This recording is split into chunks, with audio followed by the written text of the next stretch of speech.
change agents through intentionally disseminating information, resources, and referrals to empower our military population. Welcome to America's Heroes Group, a roundtable with our partner, the Jesse Brown VA. February's Black History and American Heart Month. Saturday, February 11, 2023 is today. Our host is Kelley. I'm Sean Claiborne, the co-host, Army National Guard veteran. Our executive producer is Glenda Smith, and our digital media producer is Ortega of Scouts Arnold Productions. So we have a panelist with us today. That is with Tenisha Fennie. She's a licensed clinical social worker, mental health coordinator. She works acute patient, inpatient mental health, and she serves co-chair for the Jesse Brown for Black Lives. How you guys doing today? Hi, I'm fine. Thank you very much. And yourself? Doing pretty good. So tell me about Jesse Brown for Black Lives. What is this all about? Yes, sir. I'm delighted to. Thank you. So Jesse Brown for Black Lives was birthed in 2020 following the brutal murder of George Floyd. And we saw many national and local movements being birthed as a result of that. So Jesse Brown for Black Lives came into being kind of following the initiative. The name of it, the national initiative, initially was White Coats for Black Lives. So it was a group of doctors who said, hey, there are some issues going on with health equity. So a group of doctors at Jesse Brown VA started it. There were other folks interested, and it expanded and took root. So it's a director-sanctioned task force, and our goal is health equity and to improve the experience of both Black veterans and Black staff alike. So we hear a lot about Black Lives Matter, things like that around the country. Tell us some of the accomplishments that Jesse Brown's Black Lives has done, or Jesse Brown for Black Lives has done. Yes, so I am the co-chair, as you indicated, of the larger task force. I co-chair with Dr. Natasha Nichols, and I'm also the co-chair of the Events and Visibility Committee. There are a couple things that kind of propelled us into the limelight, so to speak. So under the task force, there are 4 different committees operating, and the clinical committee has done some great work that received national attention. One thing that made it into the media kind of, I guess, full speed ahead is the removal of the race-based calculation for the EGFR to measure kidney functioning. There's also work being done to make the test for pulmonary functioning race neutral. And there are efforts being made to reduce the stigma when it comes to opioid use. So we're very, very proud about that, making those medications more readily accessible. And when it comes to the Events and Visibility Committee, we've done a lot of awesome things. I'd just like to share with you about what we did for Black History Month last year and some of the events for Juneteenth. So we believe that wealth is health also. So my approach as the co-chair, we really like the idea of making the event kind of, larger than life, just a fun, great experience. And we're tasked, of course, with trying to shift the culture that's not the most comfortable talking about race issues. So we also pride ourselves in being able to open up safe spaces where people can dialogue and speak about that. And it went over really well. So we're looking forward to rolling that back out. So in April, we're going to start those talking circles again. Last year, we had everything from an internationally acclaimed drummer to interactive drumming circles for our staff, a soul food sampling, if you will. We also had T-shirts as a show of unity. People really, really love that. And we're looking forward to doing many, many more things. It was a real hoot. It was really nice to see everyone come together and celebrate Black culture and get a little more comfortable talking about it. I wanted to get a little more specifics about some of the things you mentioned, because some of the audience may not be familiar with. You talked about some of this on our show before, but you mentioned one of the accomplishments was looking at how race matters when you're being diagnosed with an illness, like for example, kidney disease, things like that. Explain about that, because a lot of people may not understand what race has to do with how a doctor diagnoses you or treats you or tries to figure out what's wrong with you. Yes, absolutely. And of course, like I indicated, I'm a trained clinical social worker, so I'm going to do my best to speak from my scope of practice, if you will. It is well documented that racism is embedded in healthcare as it is in many other aspects of life. in our country, and it's something that's been known for quite some time. Even when you think about obesity and the way that that's phrased and coined, and how there are numerous articles that speak about Black, especially African American women of color, not receiving the same attention, or the impression that perhaps we're hypochondriacs and things like that. So the reality is that some of the practices and ways of diagnosing do have some roots in racism. So our clinical committee is staffed and versed in the literature, and they're making strides on changing those things. And you're right, a lot of people don't know about that. Many are very alarmed to hear that there's racial inequities in healthcare practice. And I guess a lot of times this can lead to being misdiagnosed or even being overlooked. I remember when I went to my doctor one time, he told me that it's common for Black people to have high blood pressure, so I shouldn't worry about it. He was like, my number's a little bit high, but, well, Black people normally run higher, so, you're probably okay. So, which is something that could be really serious down the road if it's not treated and looked at seriously, because they might say, just because all Black people or most Black people have something, that's kind of a generalization and stereotype to even make that kind of statement. So, I mean, and also, yeah, one of the things you mentioned too as well is about doing the events about health, or wealth is health as well. Go into that a little bit, because I know you do some work with financial literacy and things like that, and financial empowerment. Speak to that a little bit, and how being more sound financially can help you improve your health care. Oh, yeah. I think that first, that kind of came about, again, because our approach is to pretty much be eclectic and to make sure that the events that we put on are driven by the members. So that's kind of how we decide kind of what we're going to address, if you will. So and obviously, Jesse Brown for Black Lives, it was initiated on the premise of health equity. So we just put a spin on it that health is wealth. And there are numerous studies that show the impact of, and even aside from the studies, many people, myself, I can say personally, have experience with just looking around. So it's the lived experience of knowing what you see around you, and how poverty can definitely impact one's ability to gain access to health care and other things that many of us see as just basic rights as a citizen of this country. Something as basic as being able to get transportation to your medical appointment. If you don't have a proper diet, then maybe you're tired and you oversleep, sluggish, you have depression that prevents you from coming in and making the medical appointments. So I can honestly say that I'm a big advocate for sure of telehealth, because I think that that's really helped a lot of people. And I don't have any raw numbers to substantiate it, but I would imagine that it really, really helped the Black population when telehealth became available. Yeah, telehealth, I'm a big advocate for that. Just for my own personal life, when the pandemic hit, being able to go to so many missed appointments I had with my cardiologist because of scheduling conflicts. You can't make it because you have this appointment or that appointment. Being able to get on to a Zoom call and talk to your doctor, because a lot of times they're not doing anything to you physically anyway. They're just going to talk most of the time. So being able to talk, to see them and talk to them on a screen is really helpful and impactful, particularly for people who live in rural areas, I can imagine as well. So when you started, how did you get involved with the Jesse Brown VA, and what motivated you to get involved with For Black Lives? Yeah, so my father is a veteran. My brother is also a Marine. And I'll say I got into the VA mainly because I came by way of my internship. So I actually started at the Vet Center.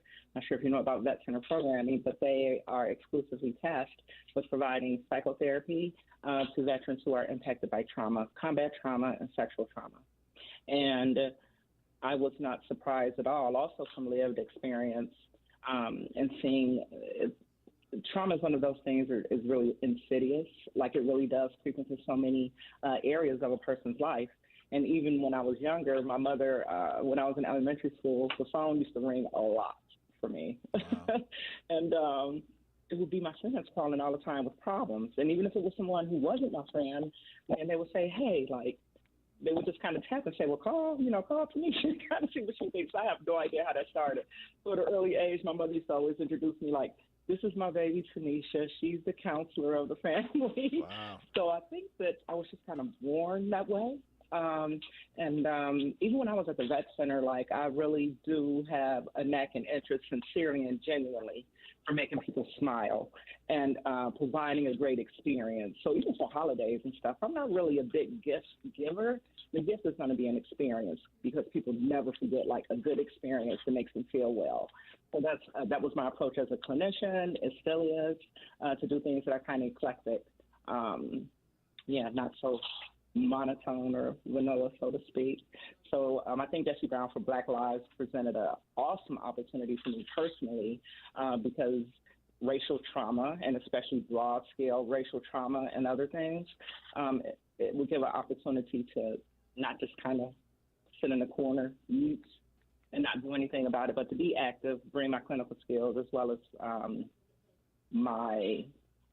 going to call it a gift. I think it's a gift, and I'm going to go religious on you. I thank God for that gift, to be able to kind of strategize things quickly and bring in lots of people to make it happen. So I really like being a Jesse Brown VA because lots of things that you do requires buy-in. I can't just bring, like, my own projector and sound system. So you have to work with engineering. You have to work with DMS. If it's about food, you work with food and nutrition services.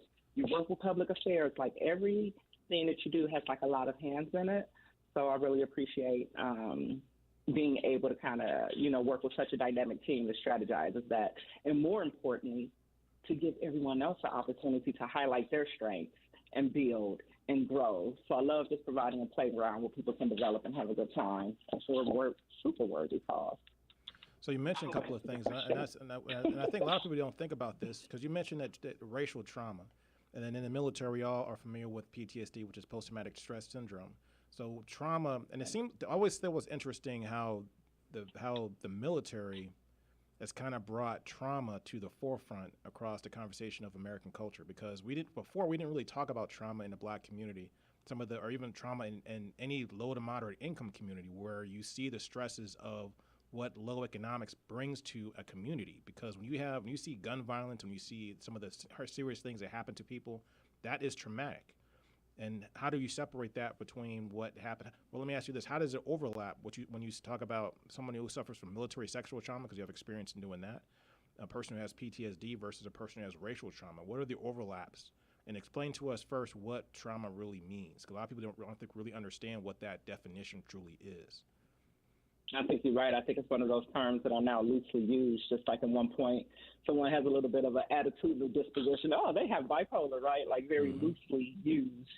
But I think in summary or briefly, like trauma is defined as an experience. So that's first off, it's an experience that threatens, or it's a perception of threat for the individual on their life or their physical integrity. And if not their very own, then that witnessing someone else going through that is absolutely fits the definition of trauma too.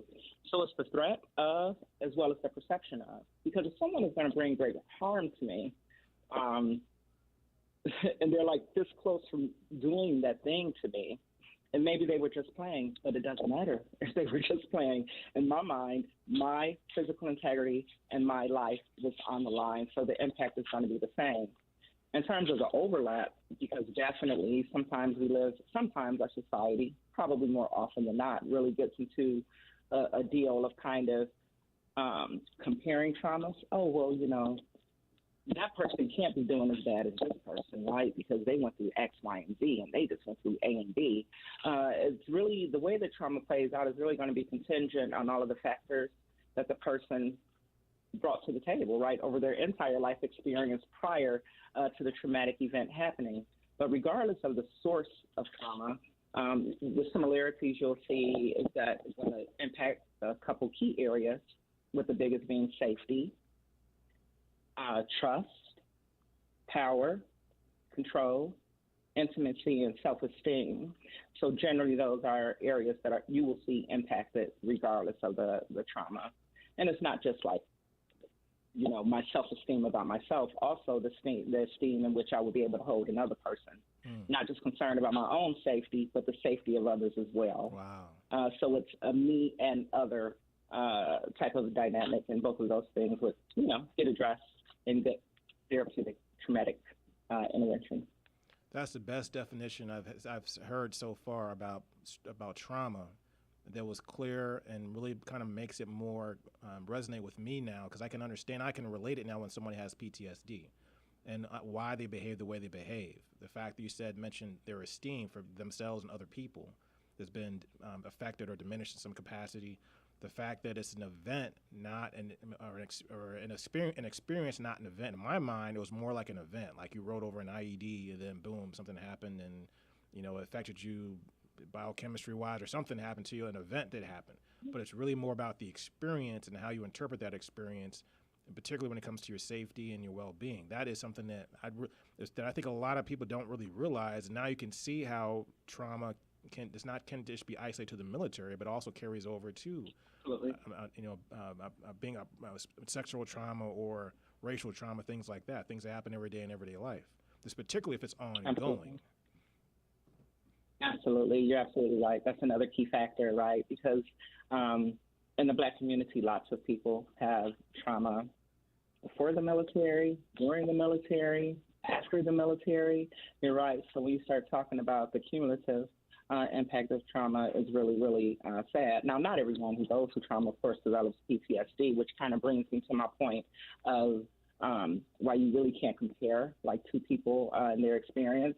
I've definitely worked with veterans who had a traumatic event and have maybe two of those areas of their lives impacted, but it's severely impacted. Where another person may meet, and now I'm talking diagnostic criteria, may meet every single, item, the full criteria for PTSD, but they're functioning better than a person who does not, because it's about impact, the duration, the frequency of the attacks, and so on and so forth. So how does Jesse Brown for Lives and programs you work with at the Jesse Brown VA, how do they address this and ameliorate this in some kind of way to make lives easier for people that suffer trauma? So trauma specific, Jesse Brown has a huge clinic. We specifically have a PTSD clinic, and I'll say embedded in that PTSD clinic, there's actually a race-based trauma group that I hear lots of great things about, and actually the facilitator is a member of Jesse Brown for Black Lives.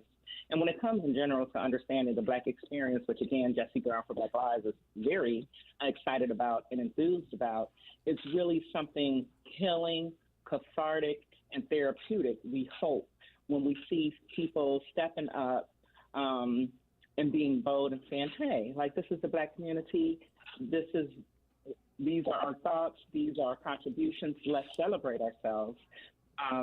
Because in my experience, I'm only speaking for myself, I haven't been in many, outside of the typical Black history celebration and things like that. Even on television, I just don't see Blackness being celebrated. Mm-hmm. So I will hope that it's therapeutic and healing to the soul for Black onlookers, veterans and staff alike, who are able to see, wow, does that say Jesse Brown for Black Lives? What's that about? So I really commend, and I'm excited. The director, Ahmed, fully supports Jesse Brown for Black Lives. And we call ourselves a task force. It's just like inside joke that, committees don't get things done. The task force do. So, very excited that we are supported by our leadership. Now, the last thing I want to ask you, we have about 2 minutes left. There are about 10 seconds left, really. Sunday, February 19th, you're doing an event. Tell us about that. You're going to host an event on Sunday, February 19th. Where's it going to be and what is it? All right. So I've been working at the VA since 2006 as an intern. Never in my life have I heard of National Veteran Patients, National Salute the Veteran Patients Week. Never heard of it. Voluntary Services is partnering with us, and we are having a free event for veterans and their +1s or +2s, free skating, free bowling, and we're going to roll out all of the successes that we've had at Jesse Brown to promote health equity. So that'll be an opportunity to hear of the great stories and an update on what we're doing to enhance the lives of veterans. I appreciate your time. You gave us a lot of information. I wish we could continue more and talk about more about this. You got to come back on our show and give us more details, more information, because this is great information. And we just kind of scratched the surface based on what you were talking about. So we have a panelist today. That's Tenisha Fennie. She is a licensed clinical social worker, mental health coordinator, and she works acute inpatient mental health, and she serves as co-chair for the Jesse Brown for Black Lives. This is America's Heroes Group. We'll be right back.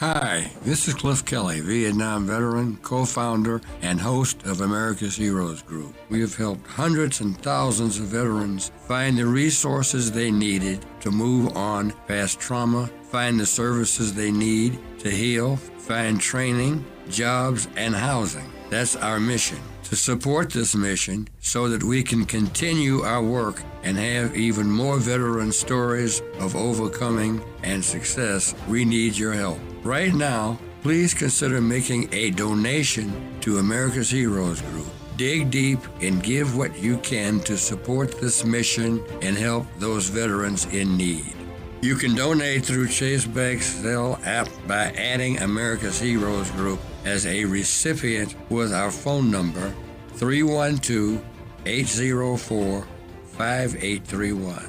You can donate through PayPal on our website, americashg.org. From the home page, go to donations, or you can go straight to www.americashg.org/donations. And finally, you can send a check to America's Heroes Group, Inc., 155 North Quaker Drive, Suite 4250, Chicago, Illinois, 60606.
Welcome back to America's Heroes Group, our roundtable with our partner, Chicago Regional Office of Veterans Benefits Administration, February's Black History and American Heart Month. Today is Saturday, February 11th, 2023. Our host is Cliff Kelley. I'm Sean Claiborne, co-host. Our executive producer is Glenda Smith. Our digital media producer is Ivan Ortega of Scouts Arnold Productions. And we have a panelist on the line with us. We have Monica Arango. She is a subject matter expert and POW coordinator exam liaison for the Veterans Benefits Administration's Chicago Regional Office. Molly Sikora, she's a Regional Office Veterans Benefits Administration Management Analyst and serves on the Director Staff. And Roberto Salazar, he serves as a Chicago Regional Office Veterans Benefits Administration Records and Information Management Specialist. He works in the Support Services Division and is a U.S. Marine Corps Iraq combat veteran. We're going to talk about veterans with amyotrophic lateral sclerosis, or otherwise known as ALS. How are you guys doing today? Good afternoon. Thank you so much for having us. My pleasure. My name is Molly Sikora. Like you said, we are here to discuss amyotrophic lateral sclerosis, also known as ALS, and the ancillary benefits. Today, I will be speaking on the basic eligibility. Roberto will explain how to file an ALS claim and discuss development. And lastly, Monica will go over the rating process and answer any questions. So to start, amyotrophic lateral sclerosis, more commonly known as Lou Gehrig's disease, is a neuromuscular disease that causes degeneration of nerve cells in the brain and spinal cord, resulting in weakness, muscle atrophy, and spontaneous muscle activity. Entitlement to service connection for ALS is considered on a presumptive basis, meaning service connection can be granted as long as the veteran has served at least 90 consecutive days on active duty. A veteran is automatically entitled to 100% service connection based on confirmation of diagnosis of ALS by a medical provider, regardless of residuals. ALS may present itself in two ways. First, it may begin affecting the upper body with symptoms beginning with speech impairment, eating impairment, and upper extremity issues, and works its way down. The other begins to affect all extremities, starting with challenges with mobility, lower extremities, bowel issues, and urinary, and works its way up the body. If one of these residual conditions can be independently granted at 100%, only then can that condition be separated from your ALS diagnosis and thus considered for additional entitlement. Otherwise, all ALS residuals will be included in the service-connected ALS condition. Again, as long as a veteran served the minimum 90 consecutive days on active duty and has a confirmed diagnosis of ALS from a medical professional, they will be entitled to 100% service connection. Roberto will now be discussing filing an ALS claim and development for supporting documents. Roberto? Thank you, Molly. Again, so I'm Roberto, and I will be discussing the claims process as it pertains to ALS. When it comes to ALS or any other claim for compensation, the first thing that is required is an official claim. This can be done by filing VA Form 526EZ, an application for disability compensation and related compensation benefits. When filing our VA Form 526EZ, you can check the box that says FDC program or standard claim process. The difference between FDC and standard is that with the FDC program, you are telling VA that you are submitting all required evidence up front. This will essentially expedite your claim. With the standard format, VA will go through the process of gathering everything required to make that decision. A veteran can also file an intent to file, which is a one-year placeholder. This secures compensation paid for an application received within a year. An intent to file can be submitted on VA Form 0966. A supplemental claim can also be submitted.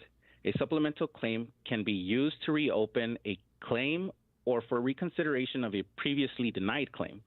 This type of claim can be submitted on VA Form 0995.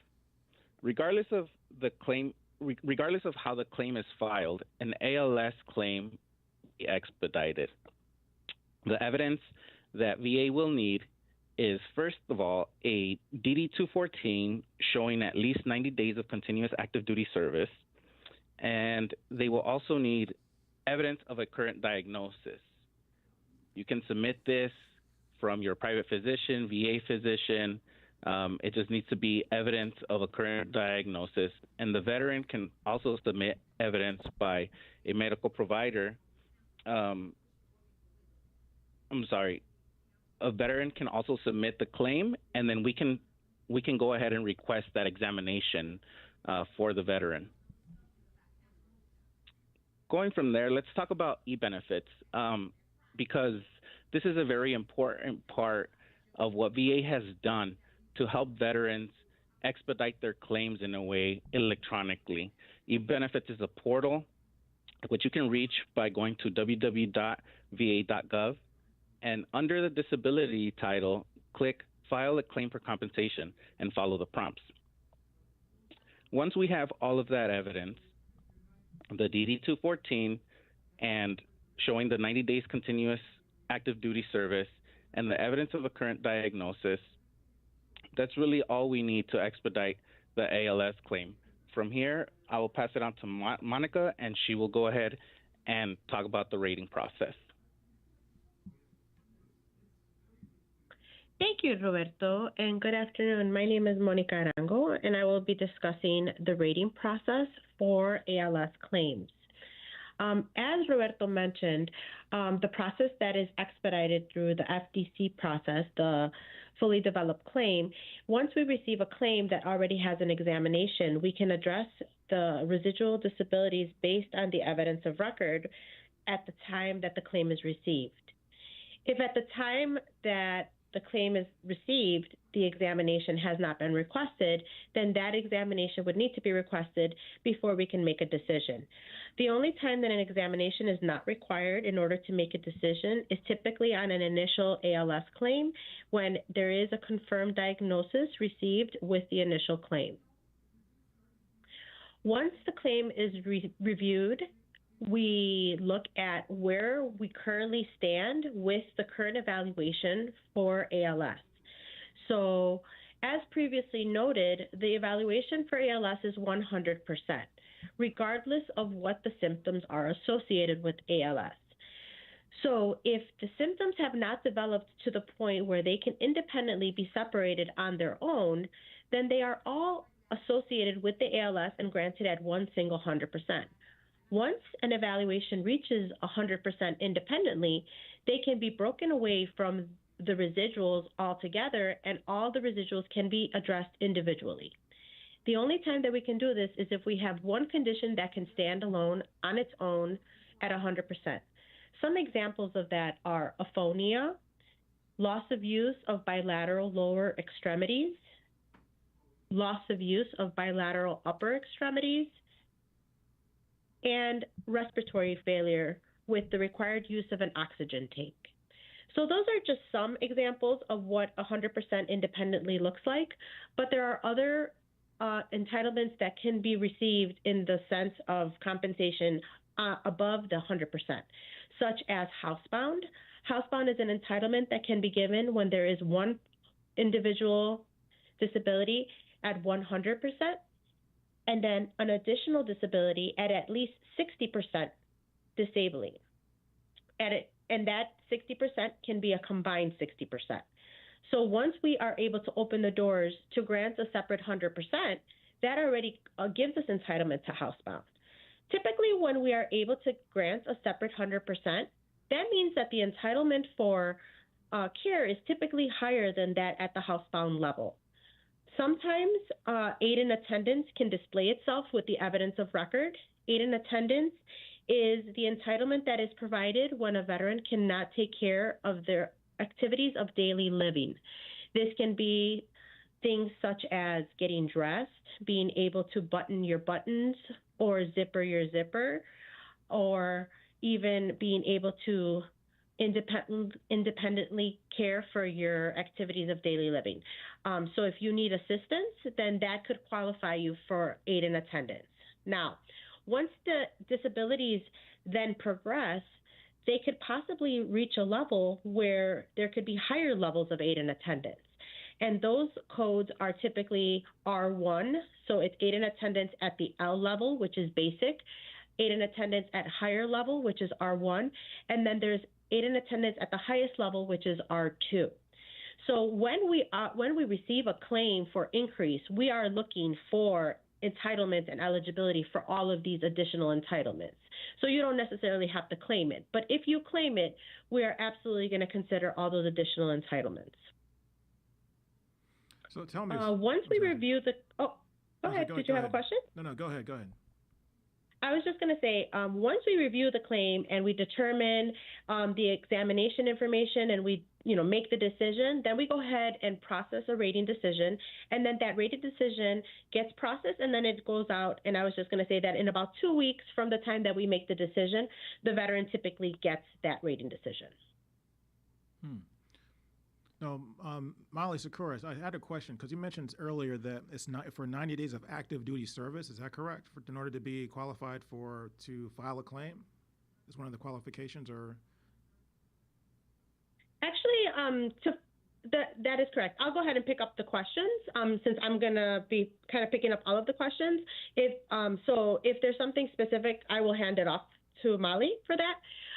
But basically what she had said with the 90 days is that that's basic veteran service. And so the entitlement to ALS, it could be any period of service. So in some entitlements like pension, peacetime service doesn't qualify. In this entitlement of presumption, it goes for any period of service.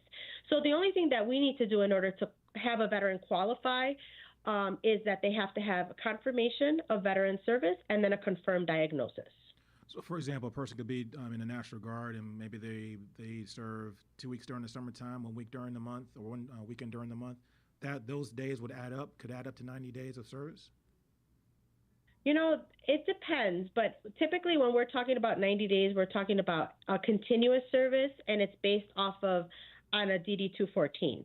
So when you're talking about guard service or reserve service, when you're going for 2 weeks or, a drill or whatever, it's based on a line of duty. And so in order to qualify for this type of presumption, they would have to have those 90 days. So it would probably not qualify specifically for the scenario that you're explaining. Now, for ALS, Lou Gehrig's disease, does it have to be military connected in any, or service connected in any kind of way, or can it be someone who maybe developed ALS after they got out of the military, but now they have maybe no other resources, so they're going back to the VA to see if they can get aid or help or some kind of benefit? That's a great question, and that's actually what presumptive means.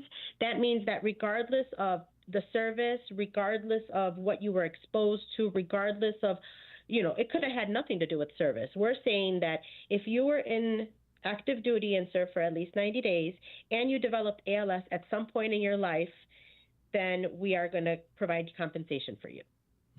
Now, ALS is a terminal disease, if I understand it correctly. So when people get diagnosed with ALS, they come to you for benefits.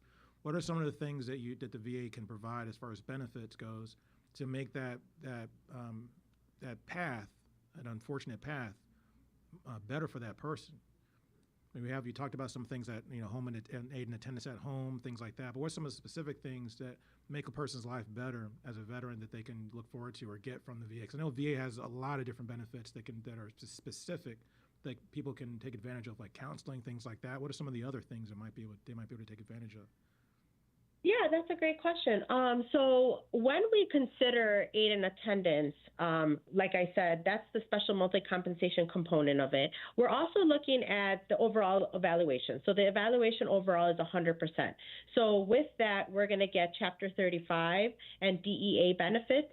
That is once any veteran reaches 100%, not just ALS, any veteran reaches 100%, we're going to get that 100% compensation under DEA. That benefit for DEA Chapter 35. Also, all veterans who are filing a claim for ALS will also get special adaptive housing and the auto allowance. And so what this is the auto allowance allows a veteran to work with a dealer to convert the vehicle to the adaptations that are required for their needs to use the vehicle. Special adaptive housing is an allowance that is provided to make modifications to the home. There is a benefit called special home adaptation, but special adaptive housing is the greater of the two benefits. So therefore, it's typically not addressed because the special adaptive housing is the greater of the two benefits. And as far as that those are the additional benefits that come with ALS. Thank you. Now, can they get their home modified? Like, say the person now wants to stay in their own home. Is there grants or benefits that allow them to make changes to their home other than their vehicle? Maybe they can make changes to the house they live in. Is that possible? Yes, that's the special adaptive housing benefit that I spoke of. So the auto, there's two separate ones. There's the auto and then there's the housing. So they get both of those automatically. Okay, wow. And then, so when a person is going through the experience, have you had any connection with people that have been diagnosed with ALS that have gone through this? I've been working with the VA for about 12 years, and this law was changed on January 19th of 2012. And at that time, I was actually tasked on this project. So I've actually been working ALS claims since that date of that law changed. So I've actually been able to see, claims evolve. I'm the SME or the special matter expert on site for ALS claims. So I typically see most of them. I work very closely with the powers of attorney. I particularly work very closely with PVA just because they typically have a large bulk of veterans that they work with. But there are different POAs on site that do work with veterans. So as we mentioned earlier with the application process, you could do the e-benefits. You also can come into the office. There are our intake center in the front of the office. There's people on site. You can also call the 1-800 number to make an appointment. The 1-800 number is 1-800-827-1000. They can also go to online. We have a visitor engagement report application. So if they don't want to call and they want to make an appointment at the Chicago Regional Office, they can go online and schedule an appointment. And then the other thing is the power of attorneys are also opportunities for people to come and get assistance with their claims. And then back to the question that you had, which was what? Because I feel like I gave you a lot of information, and I just want to make sure I answered it. So what the question was mainly, like when you kind of answered a little bit. So you've worked with people for many years. So the next question was basically, what kind of impact have you seen personally from the benefits that people with ALS have gotten from the VA? How does that improve their lives? And what's the feedback you've gotten from the people who actually have experienced this? Is it an easy process? And then as a follow-up, if you can lead into this, what would you recommend for people with ALS? How to get started, and what are some of the common mistakes that people make when they file their claims? Yeah. So I think that's really good, because I think that with ALS, the first thing is that we really try our best to expedite all ALS claims. So if you're able to prepare all of your documents, like we said, the only things we need are verification of service and verification of diagnosis with a complete application. So if this is the initial time, the first time that you're doing this, gather those documents. If you're trying to gather the documents, file an intent to file. The intent to file is a placeholder. So basically, it'll say from today, you're going to receive compensation from today. So it may take 2 weeks to get your documents together. But if you have that intent to file today, then we can go ahead and have that as a placeholder until they gather the documents. The average turnaround time, I would say, for these claims while in our office is typically like 5 to 7 days. And that's if a claim is fully developed, right? Because it has to kind of go through different hands through the development to make sure that everything is done and then to us. But it's usually a quick turnover. If we are hanging on to it sometimes, it's because usually it needs additional signatures. When there's higher levels of aid and attendance, we have to have it go through a couple eyes because we want to make sure that we're doing it correctly. So sometimes it lags on the tail end only because we want to make sure that we're providing them the correct benefits, right? And as far as what kind of benefits and what has happened throughout the years, I mean, I think that it's terrible. The disease is terrible. I'm very empathetic to it because I can't even imagine what anyone is going through or what their families are going through. And so for me, it's a very high priority to get these cases in and out the door as soon as possible. When we have to set up exams, to follow up with those exams and make sure we get them in. So that's why we say if you can have private medical evidence, there are the forms online where they can download the DBQs, which is the Disability Benefits Questionnaires, which is basically a template of the examination that they could take to their private examiners and they can complete it and then they can submit it to us. The other thing is if you already have ALS, if you're already service connected for ALS and things are not getting better, file a claim, submit that intent to file. I do see that typically with older veterans, I feel that once they file a claim, they're like, okay, well, I already received what I was going to receive. But then things progress and they don't typically come back, And so me personally, I would love to see people like, if things are getting worse, come check it out. Come, file a claim and have us, look out to see what we can get you or how we can help you, right? And so some of the common mistakes is that on an initial claim, the veteran must sign an initial claim. The POA, the power of attorney, cannot sign an initial claim. So that's a common mistake. So to make sure that when you're filing a claim that everything is completed, that all the questions are answered, and that it is a signature of the veteran. Other common mistake. One point to that. So a person with ALS, it could be progressed to the point where they don't have use of their hands anymore. Because it's a neurological debilitating disease where you might lose control of your speech, control of your hands, your limbs. But it affects people differently in different ways. But what if that's the situation? The POA still can't sign, or a guardian can't sign for them? No, there's actually, if it is the initial and if there is the situation, the veteran can sign with like an X, and then there's like a witness. And so if the proper procedure is completed in that type of a scenario, then there can be the signature of the power of attorney. But we're talking about that is not the situation. There would need to be some type of a signature. So in the case that they cannot use their hands, and obviously that's a part of the disability picture, there has to be an X or some type of symbol or something that like an attempt to a scribble, something that shows, and then there has to be a witness that would sign off on that. Okay. So then now when people go, like we've seen people go through the process, how personally have you seen their lives been improved by what the VA has been offering them or given them? Well, I think I've seen it mainly in the aid and attendance component because it has allowed them to bring people to help them, and it's alleviated a lot of the stress of the spouses or the children who have cared for these individuals.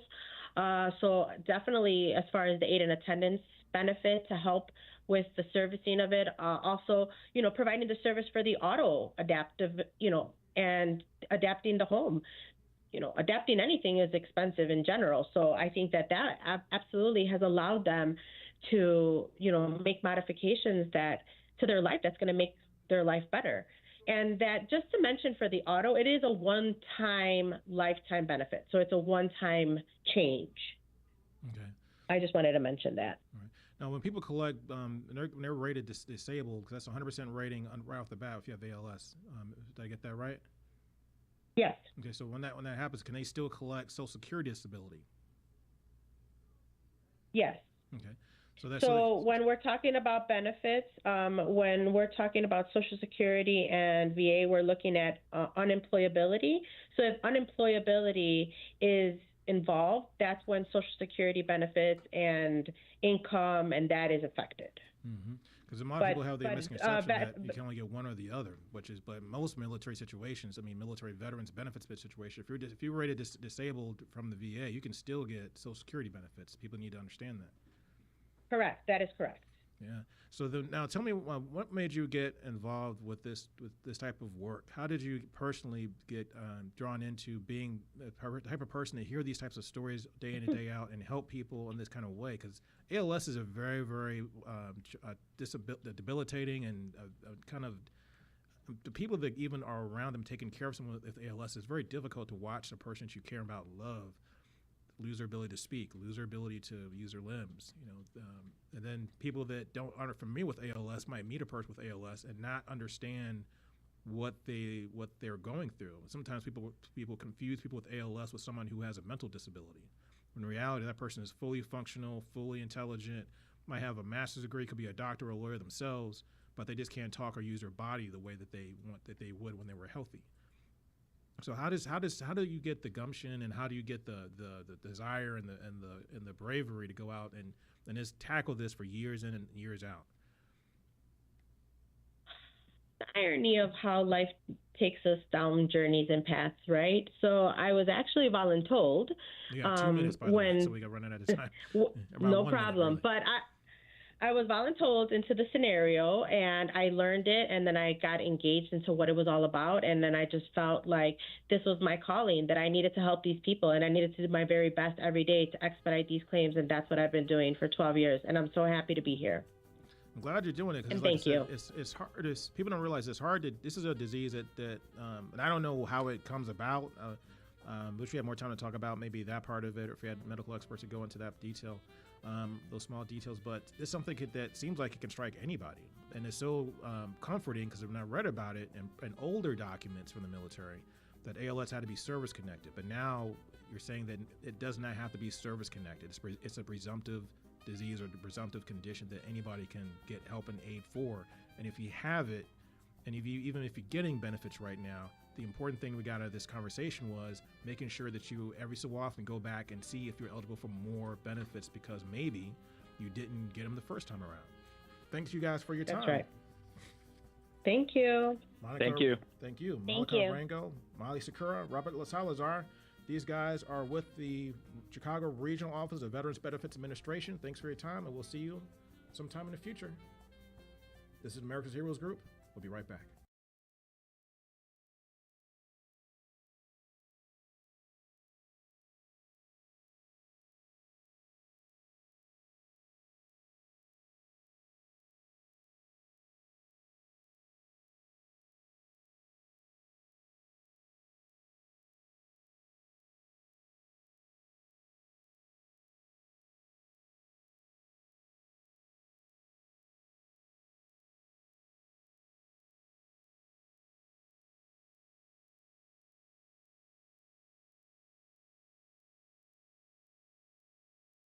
Hi, this is Cliff Kelley, Vietnam veteran, co-founder, and host of America's Heroes Group. We have helped hundreds and thousands of veterans find the resources they needed to move on past trauma, find the services they need to heal, find training, jobs, and housing. That's our mission. To support this mission so that we can continue our work and have even more veteran stories of overcoming and success, we need your help. Right now, please consider making a donation to America's Heroes Group.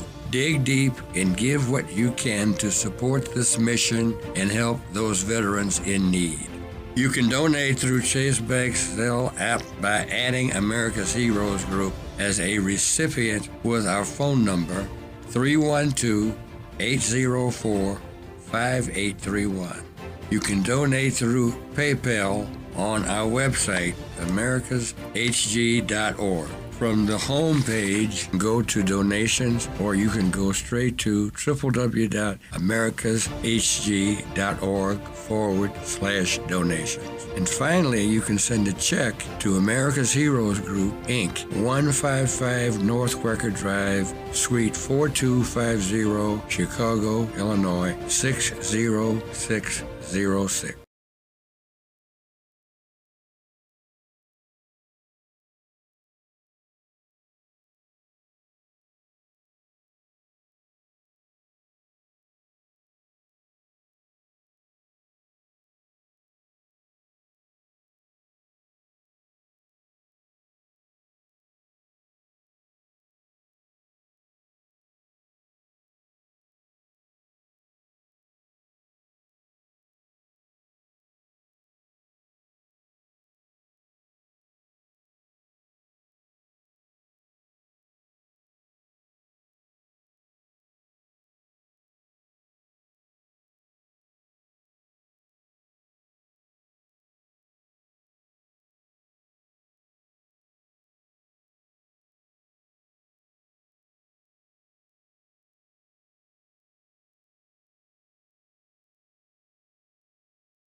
Hi, this is Cliff Kelley, Vietnam veteran, co-founder, and host of America's Heroes Group. We have helped hundreds and thousands of veterans find the resources they needed to move on past trauma, find the services they need to heal, find training, jobs, and housing. That's our mission. To support this mission so that we can continue our work and have even more veteran stories of overcoming and success, we need your help. Right now, please consider making a donation to America's Heroes Group.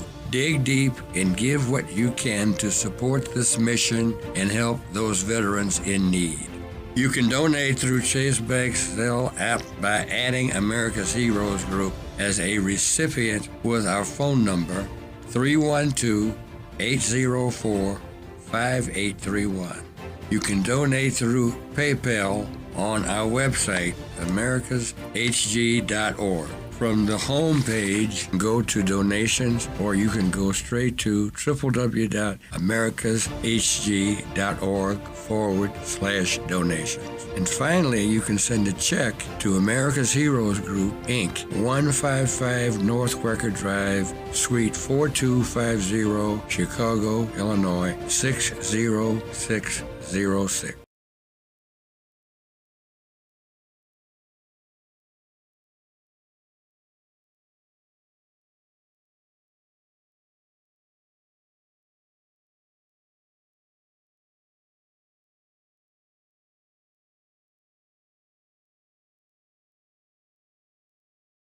Hi, this is Cliff Kelley, Vietnam veteran, co-founder, and host of America's Heroes Group. We have helped hundreds and thousands of veterans find the resources they needed to move on past trauma, find the services they need to heal, find training, jobs, and housing. That's our mission. To support this mission so that we can continue our work and have even more veteran stories of overcoming and success, we need your help. Right now, please consider making a donation to America's Heroes Group.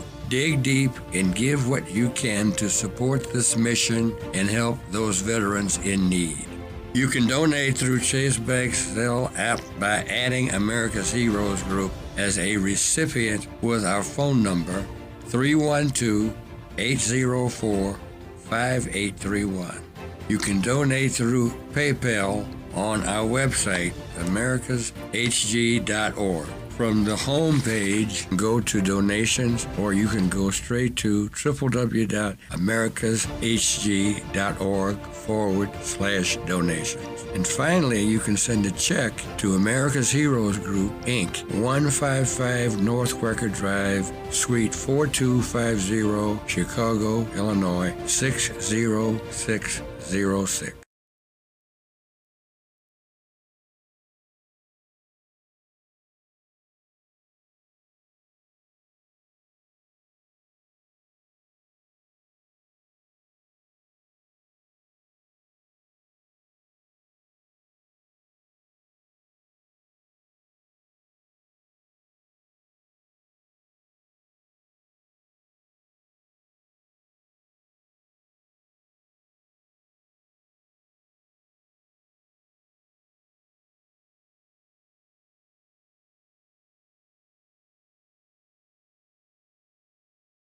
Hi, this is Cliff Kelley, Vietnam veteran, co-founder, and host of America's Heroes Group. We have helped hundreds and thousands of veterans find the resources they needed to move on past trauma, find the services they need to heal, find training, jobs, and housing. That's our mission. To support this mission so that we can continue our work and have even more veteran stories of overcoming and success, we need your help. Right now, please consider making a donation to America's Heroes Group. Dig deep and give what you can to support this mission and help those veterans in need.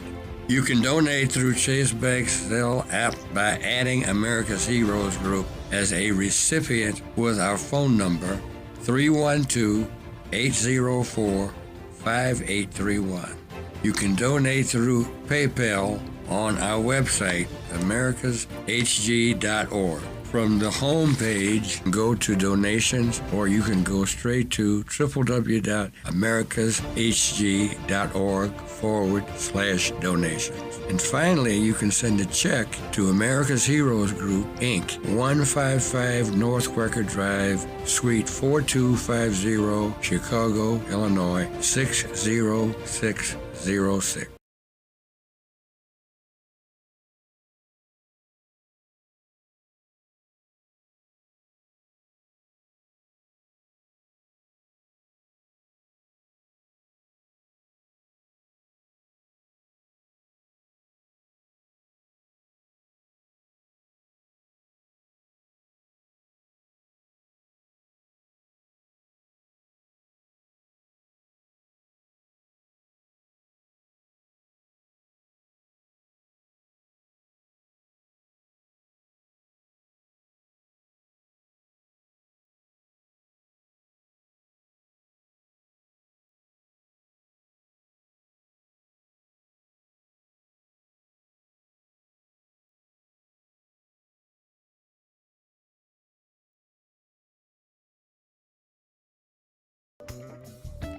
Hello, hello, hello. America's Heroes Group Roundtable with Secretary McDonough at the office of the U.S. Department of Veterans Affairs. That is a great place. They are doing great work for our veterans. Today is Saturday, February 11th, 2023. February is Black History and American Heart Month. Pay attention to both of those. They are both critical to us. Our host is Cliff Kelley. I am the co-host, Colonel Dr. Damon Arnold. Our executive producer is Glenda Smith, and our digital media producer, the iconic Ivan Ortega, Scouts Honor Productions. Today we're going to talk to a particular doctor. I am so excited about speaking to this person. I did a little bit of research on her background, and it is absolutely phenomenal. But Dr. May is actually, she graduated cum laude from Yale University with a degree in molecular and cellular and developmental biology. After college, she attended the University of Cambridge to study epidemiology and international health. and then earning her master's degree of philosophy and epidemiology before returning to the U.S. to attend Harvard Medical School. She completed her internship and residency in internal medicine at Massachusetts General Hospital and remained at MGH for 1 year as a hospitalist before she went on to do another thing of getting her degree in gastroenterology at UCLA. This as a fellow at that group. There was also a specialty training and advanced research program, STAR program, that she was a part of at UCLA.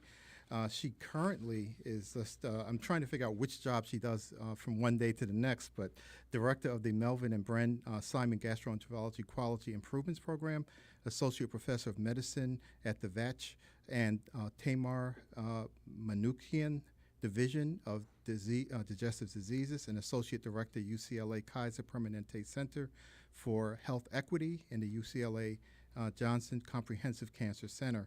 So without further ado, you are just doing a great job. What we're going to be talking about today is President Biden's Cancer Moonshot program and how this fits into all the things that Dr. May is actually getting involved with currently. And Folasade P. May, MD, PhD, Master of Philosophy. I say Master of Philosophy. Some people say Masters, but you are Master of Philosophy because you earned that degree. It's not the degree name, but what you become. So what I'm going to do is start off with some questions. And, what does the VA mean by health equity? How does the VA define health equity? Well, first of all, I want to thank you very much for having me here today. As a physician and provider in the VA, it's an honor to share some of the great strides that we've had in the Veterans Affairs. You asked me what do we mean by health equity, and the concept of health equity is that every person, regardless of background, deserves the opportunity to reach their highest level of health. So in the VA, we strive for all veterans, whether black, white, living in a rural area or other, to reach their full health potential. We make sure that the quality of health care and that the treatments we provide to our veterans are not affected by their gender, by their race, ethnicity, by their location, or their socioeconomic status. Oh, fantastic. So what is this thing? What is the Cancer Moonshot program, and what role does it play in the VA's cancer care? Yeah, absolutely. And a lot of people have heard President Biden speak about the Cancer Moonshot, but they don't really know what it is. So I'm honored to have the opportunity to talk a little bit about that today. The Cancer Moonshot is an incredible initiative, and it was actually initially funded in 2016 during the Obama administration, really with the goal to accelerate progress in cancer research for everything from cancer prevention to cancer screening to cancer treatment and cancer cures. It was funded through a law that's called the 21st Century Cures Act, and this act provided $1.8 billion of government funding over a 7-year period towards cancer. And in February of 2022, so just about a year ago, President Biden announced a relaunch of the Moonshot, and he has new goals that he's defined in this relaunch, really wanting to reduce the number of deaths in the United States from cancer by at least 50% in the next 25 years, and also the goal to improve the experience of people and families who are living and surviving cancer. Oh boy, this is really exciting. The next question really has to do with the two definitions you just gave me. The explanation of what the Cancer Moonshot means and what it is, and then also the equity. How do those two things intersect for veterans? Absolutely. We were so excited, those of us who focus on health equity, to hear about the Moonshot, and particularly about the dedication within the Moonshot towards making sure that everyone is getting access to these care and this research. Right now, there are over 450,000 veterans who receive cancer care every year. And they come from different racial and ethnic backgrounds. They come from different regions of the country, different genders, different physical abilities. So we have this very rich diversity of patients that receive care in VA. And equity is essential to providing these veterans with health care and the support that they deserve. particularly for Black veterans who make up 13% of the veteran population. We really strive to ensure that patients have access to high-quality care, high-quality services, and also high-quality providers so that these Black veterans can achieve the best possible health outcomes. The reality is that cancer affects every race and ethnicity, but know that cancer disproportionately affects Black individuals, Latino individuals. There are certain groups that, due to long-standing social and economic prejudices, unfair biases in this country, these groups have suffered disproportionately from health outcomes like cancer. We think of these things as structural inequities, or you may have heard the term social determinants of health. And equity is really about doing everything that we can to overcome these barriers and challenges. Yeah, I have to personally thank the VA for my own personal care, with the VA system. And so I'm really happy to hear all the exciting things you're doing. We sort of take the healthcare for granted sometimes, but the things that you're doing is actually making sure that we get the best care we can where we're in the system. But how do you compare the private sector to the VA care? What differences do you see? Well, first of all, I'm happy that you've had a great experience in the VA, and I'm glad that you're using the VA services, because that's your right to have access to these incredible services. And we have a lot of parts of the VA that are focused on Black veterans and making sure that Black veterans get the best possible care in the VA. So we have the Center for Minority Veterans that works to ensure that veterans receive equal services regardless of their race and background. There's also an Office of Health Equity in the VA, and that office is really working alongside all the programmatic efforts in the VA to provide individualized health care to each veteran in a way that's eliminating some of the disparities that we would normally see in some of these private settings. So while nationally we see a lot of differences in health care by race and ethnicity, for example, Black people in this country are more likely to have heart disease, diabetes, many different types of cancer compared to white individuals. In the VA, however, we've closed a lot of those gaps. A lot of the gaps that we see in private care settings and in other care settings don't exist in the VA. The example I like to use is colorectal cancer. This is a cancer that I focus a lot of my research on. And historically, there's been a big difference in screening Black individuals and white individuals for colon cancer. There's even been differences in getting surgery and clinical outcomes in white individuals and Black individuals. When we look at VA data, however, we don't see the differences that we see in private practice and in non-VA studies. Another example is prostate cancer. There are studies that have shown that Black men who use the VA for prostate cancer screening and prostate cancer care have better outcomes than Black patients who use private healthcare services for prostate cancer. I can go on and on. I mean, we've seen similar advantages for patients who receive care in the VA for lung cancer, bladder cancer, other cancers. These veterans are just doing much better in the VA than veterans in private practice or veterans that use Medicare. And I think it's because the VA is really reducing the barriers to access to prevention and treatment services that we traditionally see in non-VA settings. And it's really allowed the VA to minimize racial disparities. Oh, that's fantastic, because as you were speaking, I was thinking that this is really why it's so important for that moonshot to be connected to a system that's actually delivering a better level of care, a better continuity of care, and eliminating all those gaps and making sure that the access is available, for people to be treated, our veterans. Who so deserve the treatment and the respect of the healthcare system. And so what do you think is the difference between someone going to a private sector? Are people getting better care because they're better understood in the veterans setting, like in the VA setting? Are there any kinds of connections between serving in the military and then being a patient in the VA system? Yeah, I think that providing care for veterans is a very unique opportunity. I've taken care of patients in VA hospitals. I've taken care of patients in academic health centers, and it's a different approach. In many cases, veterans have very unique physical health, mental health challenges, and the VA is designed to address these aspects of lives that veterans face, that veteran patients face. Many of our veterans have multiple medical problems. They've had chemical exposures in some cases, mental health challenges that we know have plagued our military. And in the VA, we have really the best knowledge, the best support for these unique circumstances. And it's an approach that's rooted in research, and it's also rooted in veteran data as opposed to more broad data that might not be specific to veterans. So I think that there's a great deal of trust and respect between veteran patients and their VA providers because of this history of care and this knowledge base.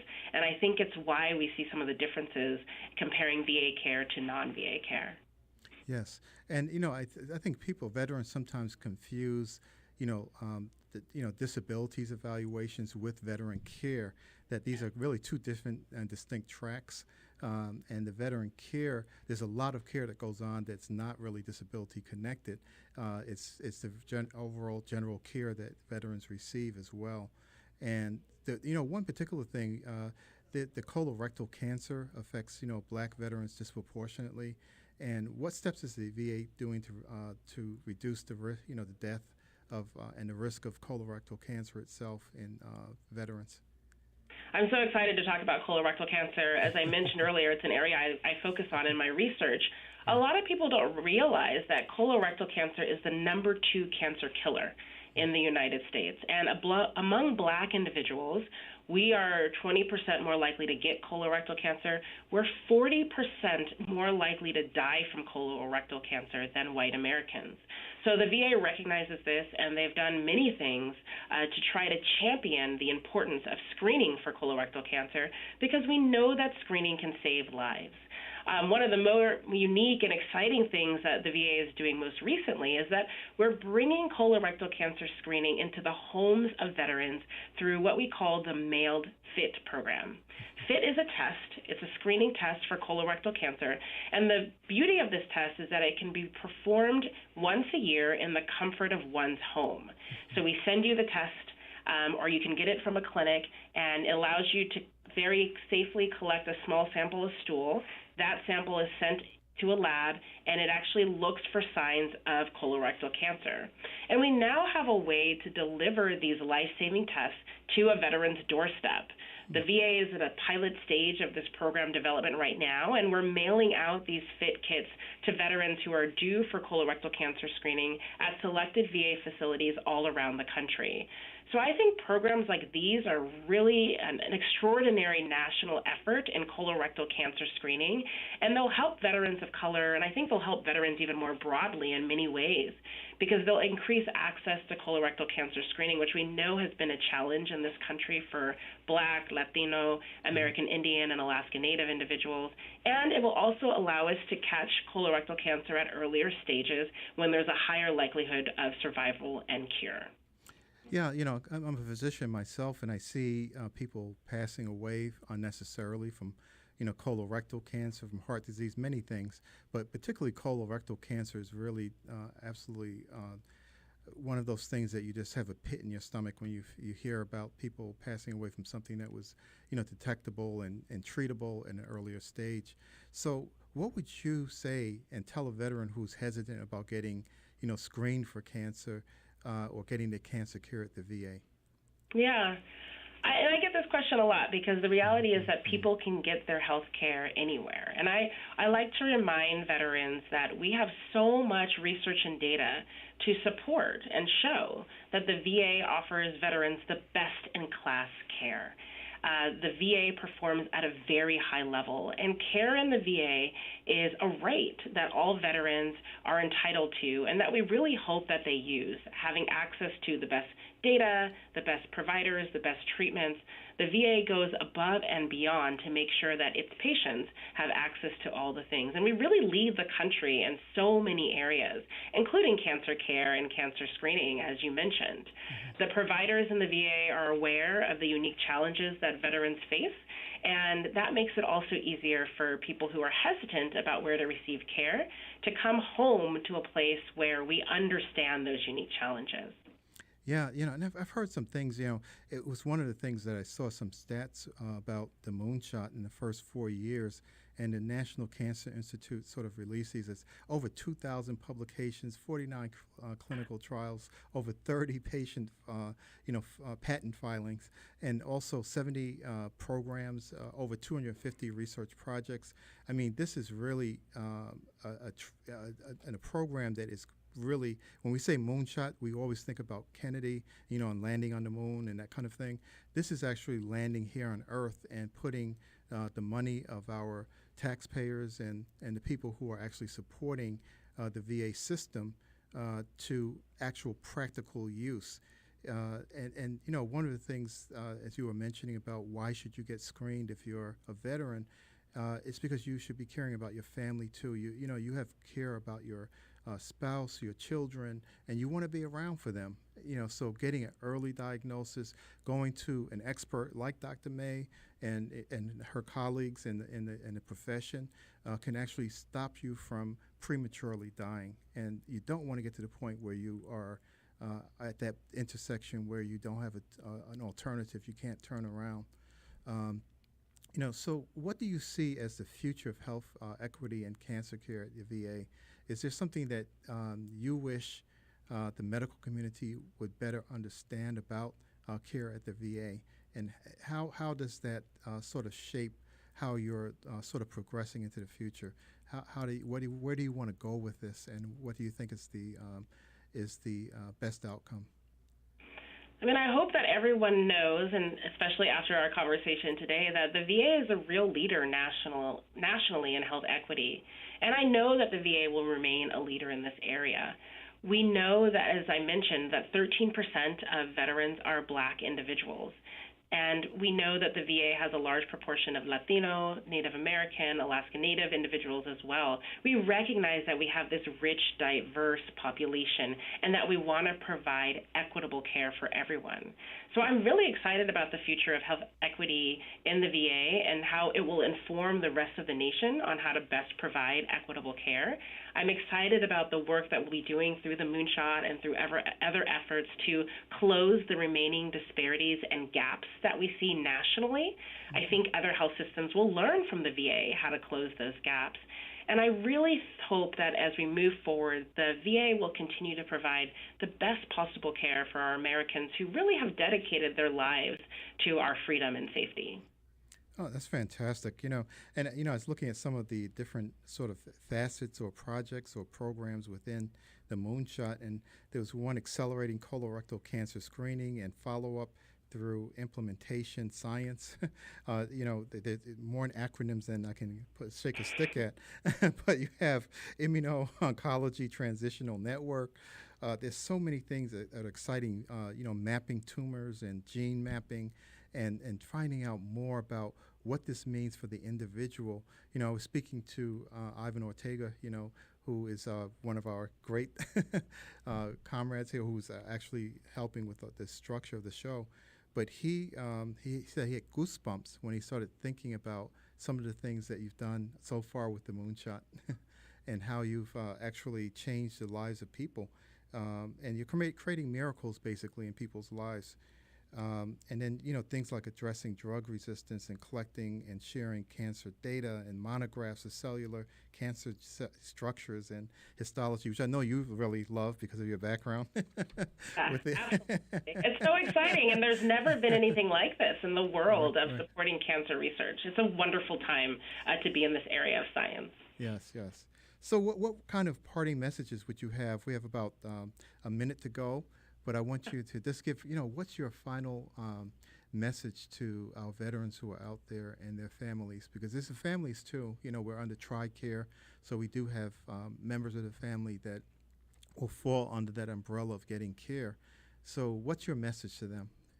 Yeah, I think and thank you for that. I think my main message is that people should feel empowered about taking control of their own health. I think we've lived far too long in this country of being very casual about our health and about cancer prevention and prevention for other chronic diseases.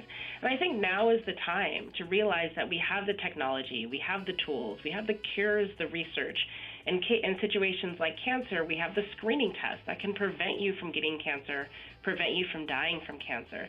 So we really need to empower ourselves, empower our loved ones to take those steps that, as you mentioned, will not only impact our lives, but impact the lives of our family, our friends, keep us here living longer, and allow us to contribute even more to the U.S. society. Okay. So I challenge everyone in the month of February, which is Black History Month, and in the month of March, which is Colorectal Cancer Awareness Month, to do those things. Oh, great, great. Thank you so much, Dr. May. I could keep you here for 24 hours, but we have to move on to a commercial break.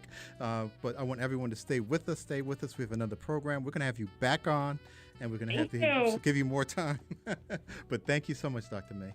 Thank you very much.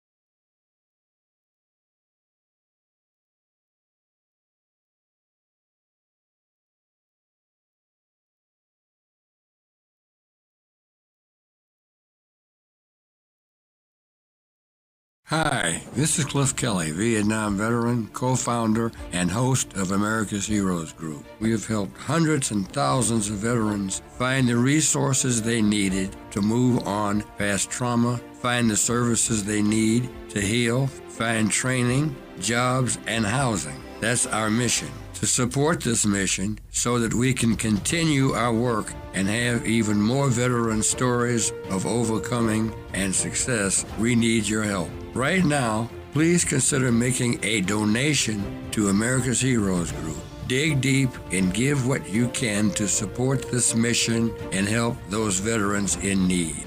You can donate through Chase Bank's Zelle app by adding America's Heroes Group as a recipient with our phone number 312-804-5831. You can donate through PayPal on our website, americashg.org. From the home page, go to donations, or you can go straight to www.americashg.org/donations. And finally, you can send a check to America's Heroes Group, Inc., 155 North Quaker Drive, Suite 4250, Chicago, Illinois, 60606.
Welcome back to America's Heroes Group and our roundtable with our partner, the Veterans Legislative Voice. February is Black History and American Heart Month. Today is Saturday, February 11th, 2023. Our host is Cliff Kelley. I'm Sean Claiborne, the co-host, Army National Guard veteran. Our executive producer is Glenda Smith, and our digital media producer is Ivan Ortega of Scout Honor Productions. And we have our familiar voice again. Once again with us is Stephanie Collada, served as a U.S. Army Sergeant First Class in the Reserves and founder and creator of the Veterans Legislative Voice. We're going to talk about House Committee to address junior ROTC sexual abuse claims. A very serious topic. 550 students in the junior ROTC program across the country, 3,390 public schools and private high schools affected. How you doing, Stephanie? I'm doing all right. I'm glad to talk about this subject because this one is a personal one for me. Yeah, so tell us about what's going on. So we know that there's always been problems or been an issue where teachers or people, faculty, staff sometimes have inappropriate relationships with their students or make inappropriate advances with students and so on, minors we're talking about. So tell me what's going on with this. Well, I mean, first I gotta, have to talk about that, the military has had an issue with sexual violence for a while, harassment and assault, and they're still trying to get their arms around it to try to prevent and also adjudicate. And 100% of all JROTC instructors are honorably discharged and retired to then go on and work for the state and their local districts for the schools. And they have this unfettered access to these students a lot of the time. I'm a former JROTC and senior ROTC student. For JROTC, you can have access to these students before school, after school, and during school. This is more than just a regular coach or anything like that. You get a lot more access than a lot of other regular teachers out there. And before we go into that, tell me a little bit about the junior ROTC. How does junior ROT structured? How is it connected to the military? Yeah, let's go with that route. So junior ROTC program had stood up more than 50 years ago, mostly to instill civics, government, honor and duty in the high school, just to give high school students a taste of the military so they can decide whether they want to go in or not. And a lot of times cadets do tend to sign up afterwards, whether they go to college and commission or they go to an academy or they enlist right when they get out. Going to JROTC and completing 3 years or more gets you a bump from regular E1 private to private first class E3. So you get an instant promotion just for having those 3 years of classes done in high school. And it really helps and teaches a lot. I have a lot of personal history with JROTC, and it's made me to who I am today. And JROTC programs have a lot of extracurriculars. There's actually drill and ceremony units. They drill teams. There's rangers that do physical fitness. There's shooting teams, the qualifiers, those type of things that can involve students having extra time at the school and with these instructors. And for when you went through JROTC, how did it affect you and what made you join JROTC yourself? I've always wanted to go in the military. Given 9/11 happened when I was a junior in high school. And so I was 2.5 years in on my ROTC program. And it really has made me who I am today. The ROTC instructors that I've had are now friends of the family. Like my dad went on to really work with my old instructor on much more things after I had graduated and left. And so, yeah, it's a very interesting family that you get when you go through a program and you have these great people that with all of this military experience. I had the instructor that I'm mostly talking about used to be a JAG officer, and he taught us so much more than just what we needed in the regular classroom. He taught us how to be a leader. He taught us how to work in teams of multiple people with different personalities. He actually taught us manners and how to address people and all the things to make us into great professionals when we leave high school. He even taught us how to write checks. Wow. So when you start an ROTC program at a high school, from my understanding, you have to have one non-commissioned officer and one officer. Correct. So majority of these Majority of these instructors are also male, by the way. I wanted to point this out. Okay. So how does that relationship go bad? You had a great relationship with your instructors. How does it go bad where things turn sideways? Walk us through that step now of the problem and how pervasive is this problem? It's a very pervasive problem. So these the NCO and the uncommissioned officer, they have a ton of access to these students, high school students, these minors, and a lot of times unsupervised. There's many times where there's probably 100 students in an area where we're doing our classes and different things, and there's only 2 instructors, only 2 teachers for these almost 100 students. And at times it can go as large as the entire program in one location a couple of times a year, and you only have 2 people. At times when they do the extracurricular activities, there are sometimes chaperones. They do encourage and try to get some. It's often not required. A lot of the people that had made the complaints, sex abuse, had actually said that some of these instructors had extra time with these students outside of the classroom, where there's very much supervision. Some of the attacks have happened when the instructors are giving these students a ride home. Many of these students are from low-income areas, high poverty, and also minorities. So when they're in these situations, they think they're going to go into the military because that's how they're going to get that leg up. They're going to get training, they're going to get school, and everything like that. When these things happen to them, they worry that these instructors can prevent them from going in the military. They don't understand or know how much access these instructors may have to lock them out or actually give them a bad experience or, mark on their record before they even get in. There's one cadet that had filed a complaint, and they actually had convicted the perpetrator for the sex abuse, and she was restricted from going into the Coast Guard because of the trauma that she endured. So walk me through this again. You said there was a person reported someone who had an inappropriate contact with her, whether it be an inappropriate relationship or maybe made a sexual advance or whatever. She was prevented from joining the Coast Guard? Yes, because once they found out about the situation, they were worried about mental health complications from the trauma that she already endured. So a lot of times for any health reasons, a lot of military can disqualify someone from enrolling. And mental health is also a condition. The conditions there can also restrict people from joining. But she had the mental capacity to stand up for herself and file a complaint.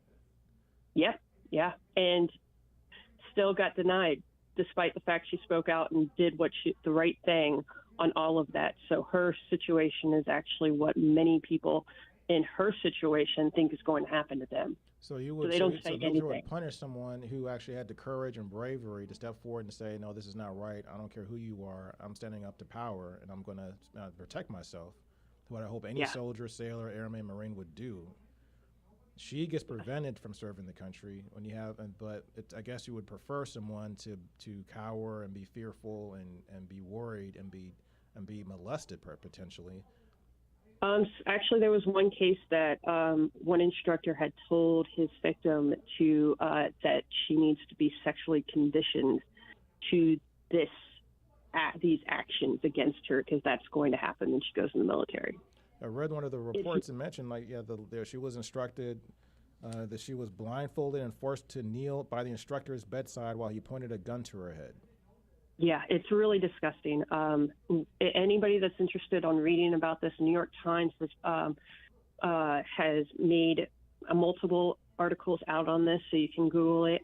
The House had done a hearing on it last November. The House Oversight and Reform Committee on National Security had done a complete hearing on this as well, FYI for everybody. Now, the thing is, once again, I want to go and get more into the numbers. Do you have an idea about how many cases we're talking about across the country and as far as sexual misconduct, harassment, things along those lines with the general ROTC? Well, for at least the New York Times, they found at least 30. And this was when they about how long, what type of time frame or window are we talking about time-wise? for the last 5 years, and then the House committee had found 60 complaints of sex abuse. 58 were substantiated, and so just FYI, 100% of these ROTC instructors served honorably without a mark on their record. The way they get these jobs is from FBI security clearances and record checks. So it can get very scary for people. And we know, based off of military sexual trauma, that only a fraction of those that have been sexually abused, assaulted, harassed, even report. Correct. And so we got to think of this is only the tip of the iceberg. 60 doesn't sound like a whole lot of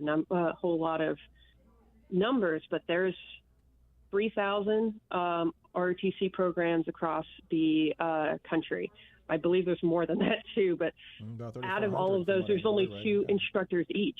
Yeah. So they have to have special. I think you have to go by special guidelines in order to get more people to, which to me seems doesn't make a lot of sense. But I mean, you would think you would want to have more people to give more support, because if you have a program of 100 kids, you have to have at least 100 students, or I think 10% of your high school to participate, whatever is least, to participate in the junior ROTC for the military to sponsor it, because the military sponsors uniforms, they give the money, things like that. Yeah. So so the alarming part about it is, as you mentioned, that people are going through with Arnold discharges, joining and getting involved with junior ROTC programs, but typically, as we know through this research, and if you just know the numbers, whether you're looking at law enforcement numbers, looking at census numbers, looking at numbers from health clinics and things like that, typically people that perform these acts have a history of doing that.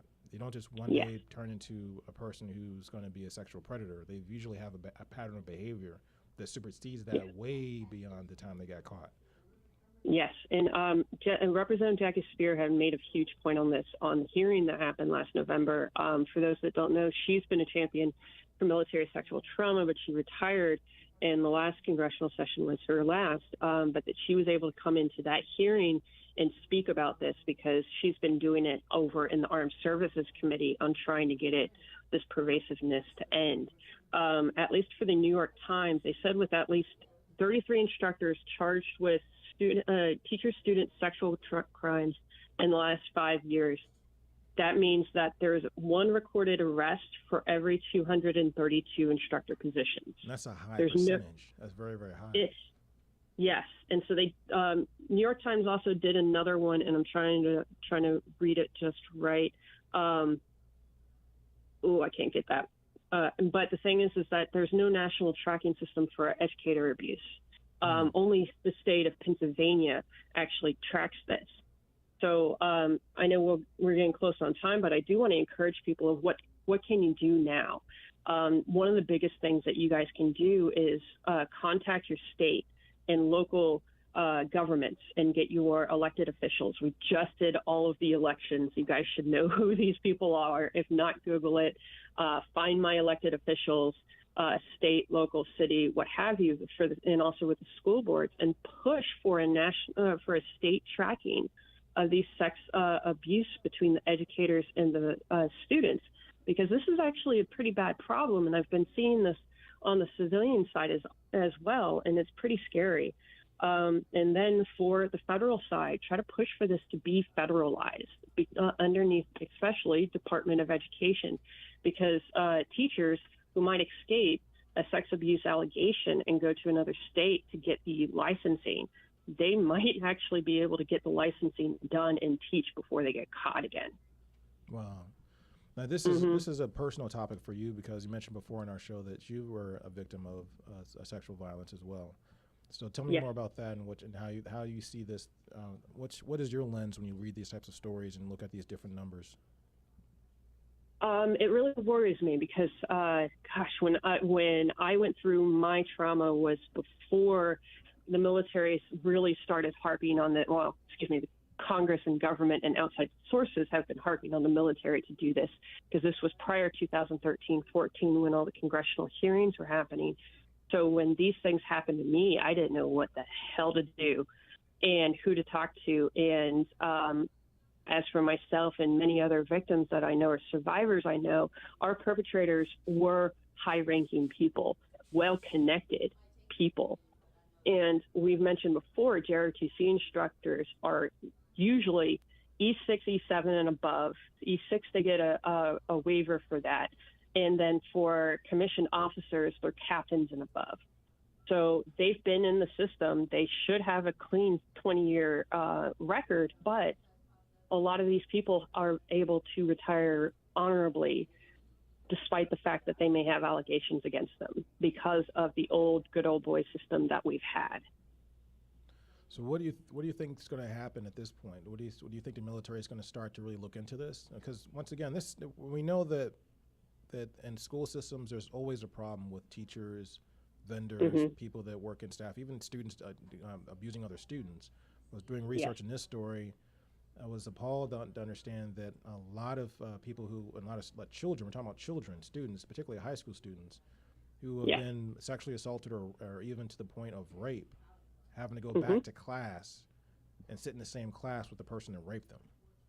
Yes, every single day, and then be graded and lots of other things while they're there. And it's very traumatic and it's very difficult. And there's a reason why there is a mental health crisis for teenagers right now as well, and also those that are veterans and military. To me, based off the numbers and the studies that they've done, the military really hasn't gotten their arms around it yet. They've done some good improvements, but it's going to take about 3 to 5 years for all of this stuff to take effect. And honestly, many advocates like myself believe that the military has yet to do enough, and Congress has yet to do enough to actually make a real positive effect here. There's still so much more that they need to do to really be able to capture all of the perpetrators, prevent it, and adjudicate all of those issues. So what legal responsibility does the school have? Because from my understanding, school districts typically, schools in general, charge legally by the responsibility to provide a safe place for the children in their care. Because they're taking custody of these children and they're watching these kids, they have a legal responsibility. Yes, they do. And they can, and parents of these victims can file civil litigation suits against these schools, the school districts, and anyone that had knowledge of the issues going on and doing nothing about it. Yeah. So to give if only they can do that against the military for not doing anything against those instructors before they got out. That would be the best thing. I wanted to hear more about your story. Can you tell us a little bit more if you're so inclined? I'm not trying to pry. If you don't want to talk about it, that's fine. But if I have permission to ask you, when I ask you to tell you more about your story, about what happened to you. Okay. So there was multiple attempts, and then one of the completed attempts that's happened to me was someone that I had trusted. I actually submitted my story to Protect Our Defenders. So if you Google me, my story's there. It comes up. But one of the people that had protected me the most while I was deployed, and really has been my mentor, had sexually assaulted me at the welcoming home party that we had. And so afterwards, I did a follow-on deployment to stateside to another unit. I had no idea who I could talk to, who I should talk to. And then I later found out that the perpetrator had also got a great position, much higher, and could touch my deployment missions. So I kept my mouth shut because I wanted to be able to continue working for the Army Reserve on that stuff. And so it was really hard, and it took a lot of therapy. But it's been a positive experience, I say now, because now I can see and help people that have been in similar positions. Did you ever at some point make it known or to the military so that they could correct the problem or discipline that person? I did not, because I wasn't sure how to actually get it I don't even think there's enough evidence for that to happen. Majority of the time that these complaints or these reports are substantiated when they are found immediately. So when they get the rape kits, when there's witnesses, things like that. That's the majority of the time is when they actually get those properly adjudicated and convicted. When you don't have those and you wait a long time, it's very difficult. You hear great success stories and convictions when it's been a long time, but not always. And it's typically when you find multiple victims that also have been assaulted by the same person. So I encourage people to do it, but at the time I didn't know what to do, how to do it, and the longer you wait, the harder it is. And I can imagine how tough it might be for a child, to speak up when they don't, once again, have no idea what steps to take, don't know who can believe them or not, and if they're thinking about their college career or thinking about going into the military or going to ROTC at the college level, they're probably worried and scared that something might come back on them. Yes, so true, and that's been my fear in the past, especially when I was sexually harassed in a few attempted sexual assaults. I was afraid. I was in a temporary transition, holding position, and I was worried it was going to affect my career and many other things if I had reported those instances. What would you advise a young lady going into military today? Do you think junior ROTC is something that should be stopped or paused until they get to the bottom of this? Do you think is that to that severity, or what would you advise a person who joins ROTC to do to protect themselves? I do recommend that they probably suspend the programs to try to get their arms around it, but it's going to be a really hard problem for them because the junior ROTC program is the unattended victim of the military's failure to actually prevent military sexual trauma. So it's going to be a really hard problem. I still encourage people to do it because you still have the chance of having really great instructors and really great mentors that will change your life for the better.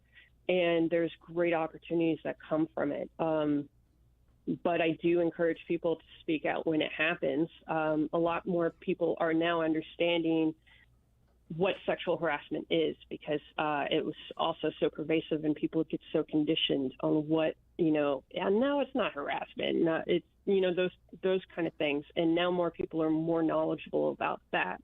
And I do encourage young women and men to volunteer for this. And if anything bad happens, go straight to the cops because those instructors will now be immediately suspended and then their credentials would be revoked when it's substantiated. Dr. Collada, thank you for your time again. You always got something provocative and something very pervasive to tell us about, and this is one of those things. Thank you so much, guys. Stephanie, you are one of my sheroes. Thank you, sweetheart, for being excellent. Thank you. Love you, Glenda. Love you more. This is America's Heroes Group, and that's what we do. We tell it, we disseminate it, and we connect it. Bravo, bravo, bravo. Great shows today, people. Thank you so much for always tuning in and watching us live Facebook, live YouTube, the podcast. Thank you so much for being a part of what you created because this show is a platform that speaks your voice to power. That's what it does. That's why we all collectively came together. Cliff, Dr. Arnold, Sean, myself, the team, Ivan, and others. We do this every Saturday because of you. You've earned the right to have a voice. You've earned a right to be served. You've earned a right to be whatever you want because why? You have served this country with excellence, unwavering sacrifice, dedication. So guess what? It's up to we the people to say thank you. So bravo, bravo, bravo. Thank you to our technical producer, Miss Kaya, the smooth operator. Yeah, she delivers every Saturday, keeping it balanced into one of the best. If anyone needs service in digital production, please call Ivan Ortega of Scouts Arnold Production. If you're looking at our show, I promise you, he gives you your money worth and more. To everybody, have a wonderful, wonderful, safe, and blessed weekend. This is America's Heroes Group. Oh, I think I'm going with the Eagles by 3. What are you thinking? I don't know about that. I think the Kansas City Chiefs might actually have something up their sleeve this time. Whatever, Sean. I was just making a comment. I asked you to critique it. Oh, and I even mentioned that the flyover for the you know how they fly over? Yep, This all women. It's an all female flyover. Hoorah. Yes. America's Heroes Group. Thank you guys.